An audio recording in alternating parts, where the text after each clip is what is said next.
Very good evening শেয়ারবাজ family. আজকে চলে এসেছি আর একটা নতুন ভিডিও নিয়ে। সেবি রিসেন্টলি পরশুদিনকে কিছু নতুন সার্কুলার জারি করেছে আমাদের এফএনও ট্রেডিংয়ের উপরে, সেটার উপরেই আজকের এই ভিডিওটা।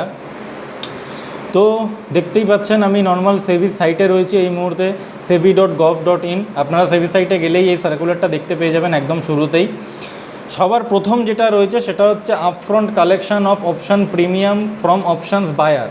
এটা নিয়ে বিশেষ করে কারোর কিছু প্রবলেম নেই, তার একটাই কারণ ম্যাক্সিমাম ব্রোকার যারা আছে তারা অপশান বায়ারদের থেকে প্রিমিয়াম আগেই কালেক্ট করে নেয়। কিছু ব্রোকার্স আছে যারা বায়ারদেরকে প্রিমিয়াম আগে নেয় না, তারা বায়ারদের থেকে প্রিমিয়ামটা রেখে দেয় এবং ট্রেড ক্লোজ করার সময় সেটা সেটেল করে নেয়।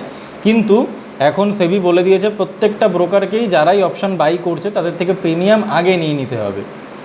এটা গেল প্রথমটা।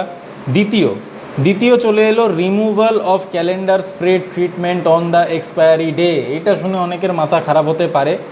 টোটাল জিনিসটাকে বিশাল বড় করে এলাবোরেট করছি না, যাতে সবার বুঝতে সুবিধা হয়।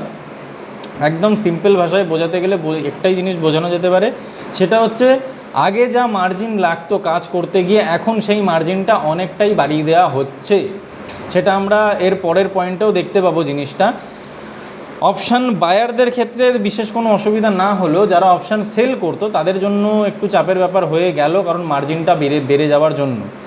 এরপরে 3 নম্বর পয়েন্ট যদি আমরা দেখি, 3 নম্বর পয়েন্টে দেখা যাচ্ছে intraday monitoring of positions limit.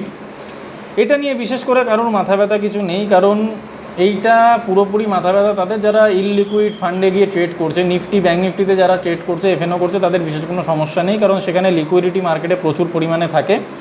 হ্যাঁ, যারা ইললিকুইড ফান্ডে গিয়ে ট্রেড করছে বা ইন্ডেক্সে গিয়ে ট্রেড করছে তাদের একটু টেনশনের ব্যাপার আছে, তবে সেই নিয়ে বিশেষ কোনো মাথা খারাপের কিছু নেই এখানে। চতুর্থ সেটা চলে এলো contract size for index derivatives. যেটা এতদিন পর্যন্ত আমাদের সার্কুলার ছিল যে প্রত্যেকটা কন্ট্রাক্টের সাইজ যেন 5 থেকে 10 লাখ টাকার মধ্যে হয়, সেটাকে বর্তমানে বাড়িয়ে 15 লাখ করা হচ্ছে। 15 লাখ করা হচ্ছে মানে আপনারা ধরে নিতে পারেন লট সাইজও বাড়তে পারে, মানে বাড়তে চলেছে, পারে বলা ভুল, বাড়বে। এবং বর্তমানে এটাকে 15 লাখ অবধি নিয়ে যাওয়া হচ্ছে এবং ভবিষ্যতে প্ল্যান আছে এইটাকে রিভাইজ করে আবার 20 লাখ অবধি নিয়ে যাওয়া। মানে মোটামুটি আপনি ধরে রাখুন আগামী 3-4 মাসের মধ্যে আপনারা দুবার লট সাইজ বাড়তে দেখতে পারবেন। সেটা নিফটি হোক, ব্যাঙ্ক নিফটি হোক, বর্তমানে যাই লট সাইজ চলছে 25-15, সেইটাকে বাড়তে দেখতে পারেন। এবং লট সাইজ বেড়ে যাওয়া মানেই অটোমেটিক্যালি মার্জিন বেশি লাগবে, স্বাভাবিক ব্যাপার।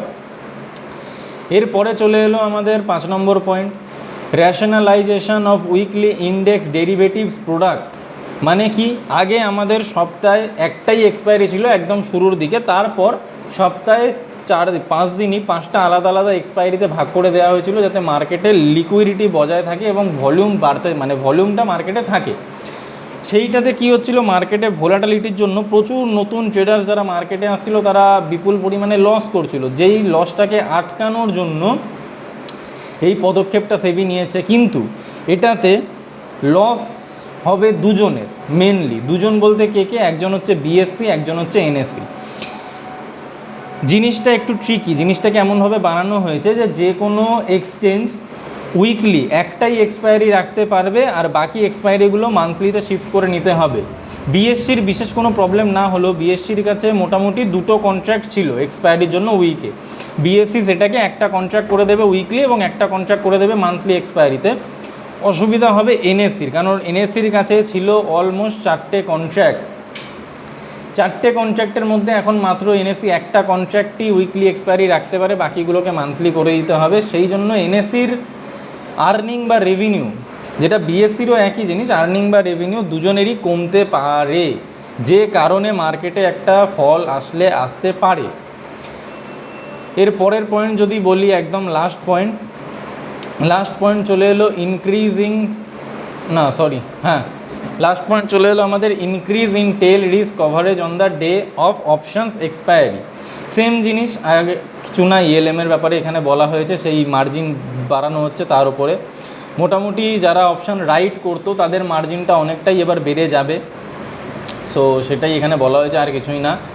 আর নিচে এই জায়গাটায় রয়েছে কোন রুলটা কোন তারিখ, কত সালের কত তারিখ থেকে অ্যাপ্লিকেবল হবে মার্কেটে। আপনারা চাইলে স্ক্রিনটাকে পজ করে স্ক্রিনশট এটা নিয়ে নিতে পারেন, কোন দিন থেকে কোন নিয়মটা মার্কেটে লাগু হতে চলেছে।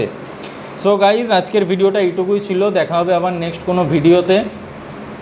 সো থ্যাংক ইউ গাইস, আজকের জন্য এটুকুই।